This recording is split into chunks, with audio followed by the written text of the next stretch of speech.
24 avril 1915. La plupart du temps, les soldats turcs ne faisaient que leur devoir. Où irions-nous si l'on n'exécutait pas les ordres tels qu'ils ont été donnés par les pachas? Dans un petit village tranquille au sud de Kars, par exemple, il n'y eut pas de cruauté.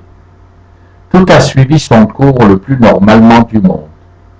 Il y avait là une église en bois, mais on n'y enferma pas les Arméniens pour ensuite barricader les portes et y mettre le feu, bien que les églises brûlent si bien à cause du grand nombre de livres. Non, le pacha local était beaucoup trop raisonnable pour ça. Une église est un bâtiment, et un bâtiment, ça peut toujours servir d'écurie, de hangar à récolte. Si on avait pu les amener ailleurs, les Arméniens eux aussi auraient été utilisables.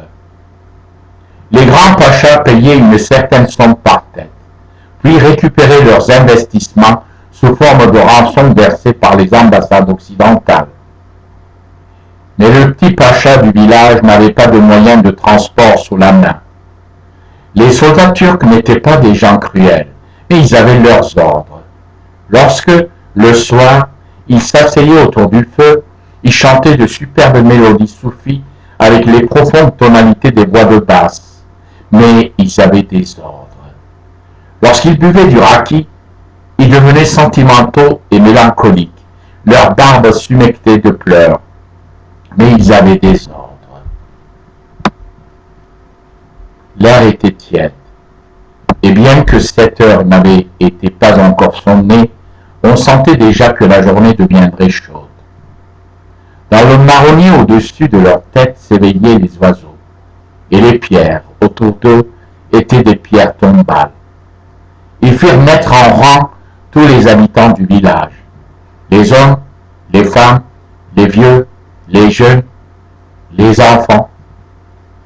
Les firent se déshabiller, car les vêtements, ça peut encore servir. Si l'on veut gagner une guerre, il faut empêcher tout gaspillage. Ils étaient tous là. Le vieux prêtre Haïr Krikor à la peau si fine et grise qu'elle semblait faite d'une folio jaunie. La jeune Tamar, dont 2 hommes se disputaient la main et qui en aimait un troisième, maintenant debout tout près d'elle et cependant trop loin pour que leurs doigts puissent s'effleurer. Sahag et Megeldik, 2 hommes qui, leur vie durant, avaient rivalisé pour les honneurs et les dignités. À présent, chacun d'eux aurait volontiers laissé la préséance à l'autre, mais on ne leur posait plus la question. Bedros, l'idiot du village, qui riait toujours quand il faisait le porteur d'eau ou cassait du bois, et qui maintenant tremblait de peur parce que tout le monde avait le visage si grave et qu'il se demandait si c'était à cause de lui. La belle Annie et la laide Salpi se trouvaient côte à côte. Pour la première fois, elles étaient nues et auraient pu établir des comparaisons. Mais il n'y avait plus de différence entre elles. Toutes 2 étaient mortes, bien qu'elles fussent encore en vie.